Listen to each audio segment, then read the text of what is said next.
కాకినాడ జిల్లా పత్తిపాడులో అంగన్వాడీ వర్కర్లు చేపట్టిన నిరసన దీక్ష 3వ రోజుకు చేరుకుంది. సీఎం జగన్ అంగన్వాడీ ఉద్యోగులకు భద్రత కల్పిస్తూ సమాన పనికి సమాన వేతనం అంటూ ఇచ్చిన హామీలను నెరవేర్చాలని డిమాండ్ చేశారు. తాము అడిగిన 9 డిమాండ్స్ ను తక్షణమే అమలు చేయాలని, లేని పక్షంలో ఉద్యమం తాడేపల్లి క్యాంప్ ఆఫీసును తాకుతుందని హెచ్చరించారు.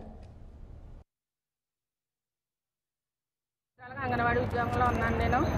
మేము ఎన్నో పోరాటాలు సీఏటు అనుబంధంగా ఎన్నో పోరాటాలు చేసి అలా పోరాటాలు చేస్తేనే కానీ మాకు నెల నెల జీతాలు రావట్లేదు. అలాగే పెండింగ్ బిల్లులు ఎన్నో ఉన్నాయండి. 2017 నుంచి టీఏ బిల్స్ ఆపారు.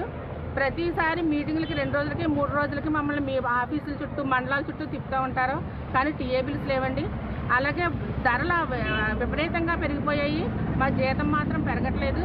అలాగే మాకు కనీస వేతనం అమలు చేస్తామని జగన్మోహన్ రెడ్డి గారు పాదయాత్రలో హామీ ఇచ్చారు, కానీ తెలంగాణ కంటే అదనంగా ఇస్తామన్నారు, అది ఇవ్వట్లేదు.